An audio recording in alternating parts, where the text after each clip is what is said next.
Break के बाद आपका स्वागत है आरोग्य में। आइए हमारे साथ हमारे कॉलर जुड़े हैं, उनसे बात करते हैं। हमारे साथ जुड़ रहे हैं विजय पांडे, रायपुर से जुड़ रहे हैं। विजय जी, स्वागत है आपका प्रोग्राम में। बताएं क्या जानना चाहते हैं। जी मैडम नमस्कार। जी नमस्कार, बताएं। डॉक्टर साहब को भी नमस्कार। जी नमस्कार। डॉक्टर साहब, मुझे एक जानकारी चाहिए थी। जी मैं जब 10th क्लास में पढ़ता था, उससे मेरी राइट हैंड की जो रिस्ट की जो हड्डी है, रिस्ट की जो कलाई की जो हड्डी है जी, वो थोड़ा सा मुझे मोच आया था, लेकिन अभी जो है वो पेन करता है। जी जी। तो उसके लिए जो है अभी मुझे क्या करना होगा? अभी आपकी वर्तमान में आयु कितनी है? 39 ईयर्स। जी। देखिए, अगर क्लास 6 में आपको ये चोट लगी थी, मे बी आप 12-13 साल के रहे होंगे उस समय। 14 years. So I don't think ये उस इंजरी को 12 साल 14 साल की इंजरी को 39 एज में कोरिलेट कर सकता हूँ। मे बी किसी और स्ट्रेसेस के कारण आपको ये रिस्ट में पेन हो रहा हो। बेहतर ये होगा कि आप कुछ रिस्क के एक्सरसाइज होते हैं वो करिए, क्योंकि डेफिनेटली आई एम श्योर कि फ्रैक्चर जैसी चीज आपको नहीं है अभी कोई, या कुछ बोन में इंजरी नहीं है। मोस्टली जो आपको ये सॉफ्ट टिश्यू या लिगामेंट से संबंधित कुछ समस्या हो सकती है। आप क्या बता सकते हैं कि आपको रिस्ट के बाहरी भाग में दर्द होता है कि अंदरूनी भाग में दर्द होता है? रिस्ट के अंदरूनी भाग में दर्द होता है, और जब मैं रिस्ट को ऊपर मोड़ता हूँ ऊपर की तरफ, जी जी, तो पूर्ण रूप से नहीं मुड़ पाता है, जबकि लेफ्ट हैंड जो है पूर्ण रूप से मुड़ता है। ये 101% आपको जो है लिगामेंट से संबंधित या टेंडन से संबंधित प्रॉब्लम है। तो आपको मेरी सलाह है कि आप किसी को भी ऑर्थोपेडिक सर्जन को दिखा दें, तो वो एक्चुअली पिन पॉइंट कर सकते हैं। बिना देखे थोड़ा सा पिन पॉइंट करना कि किस लिगामेंट में या किस टेंडन में प्रॉब्लम हो रहा है, बिट डिफिकल्ट, बट मैं आपको श्योर करता हूं ये आपको अस्थि संबंधी कोई प्रॉब्लम नहीं है। ये सिर्फ सॉफ्ट टिश्यू का ही प्रॉब्लम है, लिगामेंट का खासकर। जी, तो अब हमारे साथ हमारे एक और कॉलर जुड़ रहे हैं। कुसुम हमारे साथ जुड़ रही हैं रायपुर से। कुसुम, स्वागत है आपका प्रोग्राम में। बताएं क्या जानना चाहती हैं आप? सर, मेरे दोनों पैर के घुटने दर्द देते हैं जी, और लेफ्ट पैर जो है जी, वो बैठने का जो सीट है ना जी जी, उसमें सूजन आई है और दर्द होता है जी, और वहाँ से लेके घुटने तक का वो पैर ज्यादा दर्द देता है। जी। आपकी आयु कितनी है बहन जी? 65। जी। जो आपको ये तकलीफ है, घुटने की तकलीफ, ये ऑस्टियोआर्थराइटिस कहते हैं, ये संबंधित आपको तकलीफ है। ये ऑस्टियोआर्थराइटिस होता है, ये उम्र से संबंधित एक बीमारी होती है, जिसमें कि आपकी जोड़ों की जो लेयर होती है, वो कार्टिलेज है, वो घिस जाती है। कार्टिलेज के घिसने के कारण अंदर क्या होता है, जो पानी साइनिवल फ्लूइड होता है, अंदर का पानी होता है, वो अधिक मात्रा में बनने लगता है। इस कारण से आपके घुटनों में सूजन है। आपको मेरी जो सलाह है कि आप एक तो घुटना और पालती मोड़ के ना बैठें, और कुछ घुटनों के एक्सरसाइज होते हैं वो आप फिजियोथेरेपिस्ट से जाके जानकारी ले लें और एक्सरसाइज करें। सबसे जरूरी है पालती और उकड़ू ना बैठें बिल्कुल आप, और एक्सरसाइज करें तो 100% आपके काफी कुछ हद तक आपको ये दर्द में आराम हो सकता है। डॉक्टर साहब, जैसे बायोलॉजिकल फिक्सेशन की हम बात कर रहे हैं, ये कैसा मेथड होता है, क्या प्रक्रिया इसकी होती है? जी जी, बायोलॉजिकल फिक्सेशन जैसे पहले पूर्व में चर्चा में मैंने कहा कि हम अब फ्रैक्चर साइट को ओपन नहीं कर रहे हैं। फ्रैक्चर साइट को ओपन नहीं कर रहे हैं तो अंदर का जो उसकी जो हीमेटोमा है वो डिस्टर्ब नहीं कर रहे हैं। हमको उसको अब अप्रोच करना है। जैसे कि आप प्लीज इसको फोकस करके बता सकते हैं। जैसे फ्रैक्चर मेरा इस जगह पे है, बोन के इस पार्ट में फ्रैक्चर है, मुझे ये फ्रैक्चर साइट को ओपन नहीं करना है, मुझे उसके ऊपर से या उसके नीचे से अप्रोच करना है। तो हमारे पास दो तरीके होते हैं, या हम रॉड इस्तेमाल करें या प्लेट का इस्तेमाल करें। अगर हम प्लेट का इस्तेमाल करते हैं तो स्किन में एक छोटा सा एक चीरा लगाते हैं, बस कुछ सेंटीमीटर लंबा, कुछ मिलीमीटर लंबा चीरा लगाकर हम प्लेट को अंदर से इसी बोन के अंदर स्लाइड कर देते हैं। इसमें एक जरूरी हमारे को इक्विपमेंट की जरूरत होती है, जिसे कि हम इमेज इंटेंसिफायर या सीआम बोलते हैं। ये बहुत कॉमन इक्विपमेंट है। फिर भी दर्शक की जानकारी के लिए बता दूं कि जैसे हम एक्सरे करते हैं तो एक्सरे की फिल्म निकलती है, हम उसको धो के फिल्म निकाला जाता है, लेकिन जो सीआम होता है या इमेज इंटेंसिफायर होता है, उसकी रेस डायरेक्ट इस बोन में पड़ती है और हमें डायरेक्ट स्क्रीन, टीवी स्क्रीन में बोन का डायरेक्ट उसे दिख जाता है। तो हम क्या कर रहे हैं बोन के साथ, हम ये डायरेक्ट स्क्रीन में देख सकते हैं। तो इनडायरेक्ट रिडक्शन करते हैं, बिना इसको ओपन किए इनडायरेक्ट मेथड से रिडक्शन करके प्लेट में अंदर स्लाइड कर देंगे। और इसके जो बोन की जो कवरिंग है, जिसे पेरियोस्टियम बोलते हैं, पेरियोस्टियम के द्वारा भी बोन को ब्लड की सप्लाई होती है। तो हम पेरियोस्टियम को भी डिस्टर्ब नहीं करते हैं। तो पेरियोस्टियम के ऊपर से प्लेट लगा देते हैं, और प्लेट की कुछ डिजाइन ऐसी होती है कि वो डायरेक्ट पेरियोस्टियम में और हड्डी में प्रेशर नहीं डालती। तो मिनिमम प्रेशर बोन या पेरियोस्टियम की लेवर पे पड़ता है और उसको स्क्रू द्वारा हम फिक्स कर देते हैं। इस प्रकार हम उसके अंदर के एटमॉस्फेयर को, उसके नेचुरल हीलिंग प्रोसेस को बिना डिस्टर्ब किए फ्रैक्चर को फिक्स कर देते हैं।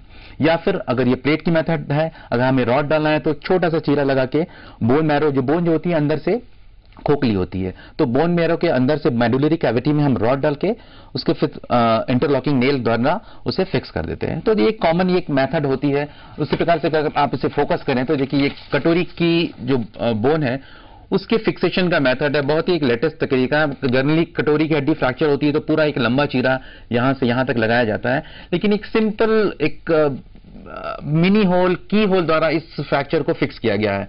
और एक कॉमनली हम यही तरीका अपनाते हैं कि जब भी कटोरी की हड्डी टूटती है, कुछ ओपन नहीं करते, सिर्फ एक की होल द्वारा ही सर्जरी करके कटोरी की हड्डी को जोड़ देते हैं। उसी प्रकार से एक और मैंने जो कहा कि इमेज इंटेंसिफायर की बात कर रहा था, इसे आप अगर फोकस करें तो और क्लियर हो सकेगा दर्शकों को, प्लीज फोकस करेंगे। तो ये जो है ये इमेज इंटेंसिफायर की पिक्चर है। जब हम मरीज हम टीवी स्क्रीन में देख रहे हैं, ये फ्रैक्चर को हमने रिड्यूस किया है, ये रिड्यूस करके इसको बोन को हमने फिक्स कर दिया है। तो हमने कहीं ओपन नहीं किया, डायरेक्ट टीवी स्क्रीन में देखते हुए इनडायरेक्ट उसको टेक्निक से रिडक्शन करके उसको बोन को फिक्स कर दिया है। तो ये काफी कारगर तरीका है। कुछ तरीका और हम लोग अपनाते हैं बिना प्लेट लगाए, बाहर से अगर हमें फिक्स करना है तो कुछ एक्सटर्नल फिक्सेटर बोलते हैं, बाहर से एक्सटर्नल फिक्सेटर लगा देते हैं और जो फ्रैक्चर होता है उसे हम ओपन नहीं करते। तो इस प्रकार से बेसिक हमारा पर्पस होता है कि अंदर के एटमॉस्फेयर को डिस्टर्ब ना करें, बोन की जो ब्लड सप्लाई है, बहुत प्रीशियस ब्लड सप्लाई है, उसको हम डिस्टर्ब ना करते हुए बोन को फिक्स कर दें। और फिक्सेशन का ये फायदा होगा कि हमें प्लास्टर लगाने की आवश्यकता नहीं होगी, मरीज अपने जोड़ों को आराम से चला सकता है, जिससे कि जो फ्रैक्चर से जो परेशानी होती है, जॉइंट का स्टिफ होना, फ्रैक्चर की हीलिंग में भी अगर मूवमेंट कर रहा है तो उसको ब्लड सप्लाई डेफिनेटली बढ़ती है, साइंटिफिकली प्रूव्ड है। तो फ्रैक्चर हीलिंग में भी हेल्प मिलती है और मरीज के जॉइंट भी स्टिफ नहीं होते हैं। जी, आइए हमारे साथ एक और कॉलर जुड़े, उनसे बात करते हैं। संतोष हमारे साथ जुड़े अमलेश्वर से। संतोष जी, स्वागत है आपका प्रोग्राम में, बताएं क्या जानना चाहेंगे। मैडम मैं जानना ये चाह रहा था, हेलो जी बताएं। कि मैं नॉर्मल समय में तो मेरे घुटने में दर्द नहीं होता, लेकिन जब भी मैं रन करता हूँ उस समय मेरे घुटने में दर्द होता है, तो ये क्या प्रॉब्लम हो सकती है? आप कितने समय से दौड़ने की प्रैक्टिस कर रहे हैं? नहीं सर, मैं पुलिस विभाग में हूँ, कंटिन्यू 7 साल से पदस्थ हूँ मैं। जी डेफिनेटली देखिए, आप पुलिस विभाग में, आपका काम काफी एक्सर्शन वाला होता है, खासकर आप ट्रेनिंग में भी एक्सर्शन हुआ होगा। तो हमने जो अभी तंतु की इंजुरी की बात की थी, लिगामेंट इंजुरी की बात की थी, तो बहुत ज्यादा संभावना है आपके लिगामेंट, एंटीरियर क्रूशिएट या पोस्टीरियर क्रूशिएट लिगामेंट, या उससे इंपॉर्टेंट आपके जो मेनिस्काई हैं, जो हड्डियों के बीच में जो होता है एक गद्दी होती है जिसे कि मेनिस्काई बोलते हैं, 101% आपकी कहीं ना कहीं मेनिस्काई में इंजुरी रही होगी। इसके कारण जब भी आप दौड़ते हैं तो जो शॉक एब्जॉर्बर वाला फंक्शन है घुटने का, जो फंक्शन होता है मेनिस्काई का, कि दौड़ने के समय जो शॉक एब्जॉर्ब करता है मेनिस्काई, वो फंक्शन आपका अफेक्ट हो रहा है, इस कारण से आपको तकलीफ हो रही है। तो मेरी ये सलाह है कि आप सबसे पहले किसी ऑर्थोपेडिक सर्जन को दिखा दें, तो आपकी कम से कम डायग्नोसिस बने और उस डायग्नोसिस के आधार पे आपके आगे ट्रीटमेंट हो सकता है। जी, हमारे साथ हमारी अगली कॉलर जुड़ी, नेहा हमारे साथ जुड़ी रायपुर से। नेहा, बताएं क्या समस्या है आपकी? हाँ जी सर, नमस्ते जी। नमस्कार सर, मैं ये पूछना चाहती थी कि मेरा 96 में एक्सीडेंट हुआ था जी।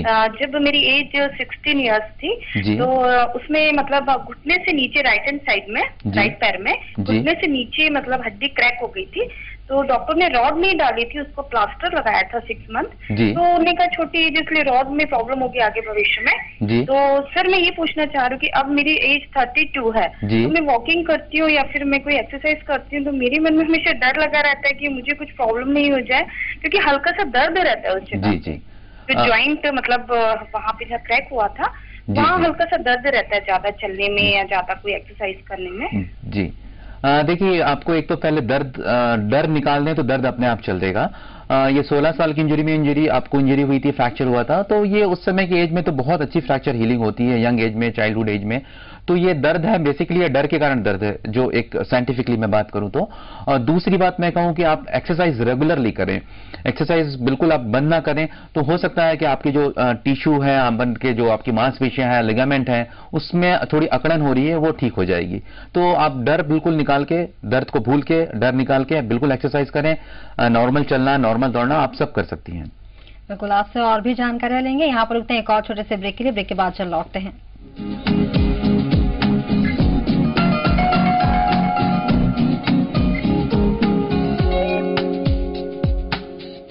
इरादों में जब लग जाए जंग, सिस्टम का दोहरापन जब देने लगे दंश, बार बार जब टूटने लगे उम्मीदें, तिनकों से बिखर जाएं, जब जनता के मुद्दे, तो हम थाम लेते हैं सरोकारों की मशाल, तब हम करते हैं आपकी बात। आपकी बात रोजाना रात 9:30 बजे।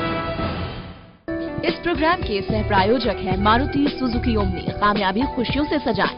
स्वप्निल बिल्डर्स भिलाईदुर, हम मकान बेचते नहीं घर बसाते हैं। ओम नेत्र केंद्र एंड लेजर विजन, ख्याल आपकी आंखों का। छत्तीसगढ़ तकनीकी विद्यापीठ, Chhattisgarh number 1 distance learning institute, Sumit jewellers, हम करते हैं विश्वास, और श्री मेडिशाइन हॉस्पिटल, हर एक जीवन अनमोल।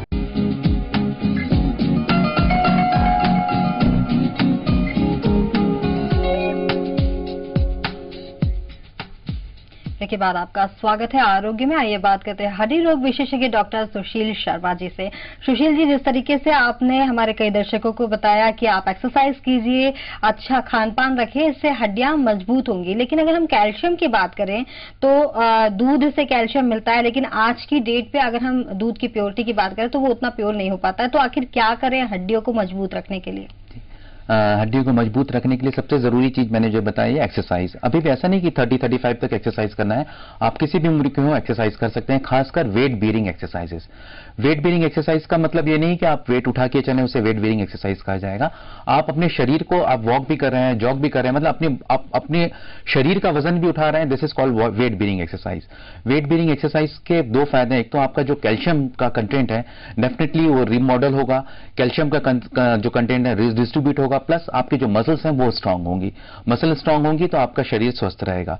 उसके अलावा खान पान में जैसे आपने दूध की बात की, डेफिनेटली दूध की श्योरिटी पे आजकल हमेशा डाउट क्वेश्चन मार्क लगे रहता है, तो आप फ्रूट्स खा सकते हैं। आपके जो फ्रूट्स हैं, सीजनल फ्रूट हैं, खासकर जैसे अभी ठंड का मौसम है, अमरूद है, अमरूद एक सपोज टू बी एक richest source of the calcium.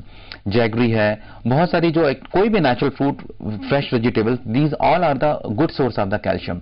Apart from this, अगर आपको ऐसा लगता है कि आपका कैल्शियम का कंटेंट या आप फ्रूट्स नहीं खा सकते हैं या किसी कारण से आप दूध नहीं पी सकते हैं, तो आप कैल्शियम सप्लीमेंट्स, बहुत सारी जो कैल्शियम की टैबलेट्स होती हैं वो अपने आहार में ले सकते हैं बिना किसी हार्म के, लेकिन फिर भी डॉक्टर की सलाह लेना जरूरी है। उसके अलावा एक और बहुत ही इंपॉर्टेंट चीज होती है विटामिन D3।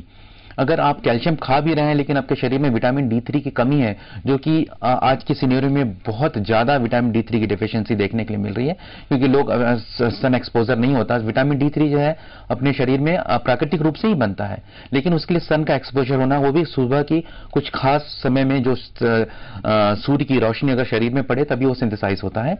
तो आजकल की जो लाइफ है दिनचर्या के कारण या हाई राइज बिल्डिंग है, अपन को सन एक्सपोजर नहीं मिल पाता, तो ऐसे कंडीशन में विटामिन D3 की कमी बहुत एक कॉमन प्रॉब्लम हो गया है।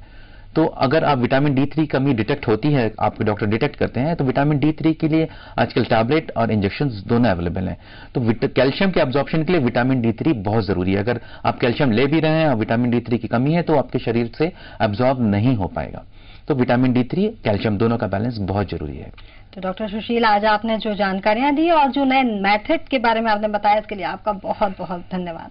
Thank you. तो आरोग्य में आज बस इतना ही। आप बने रहिए जी 24 घंटे छत्तीसगढ़ के साथ। नमस्कार।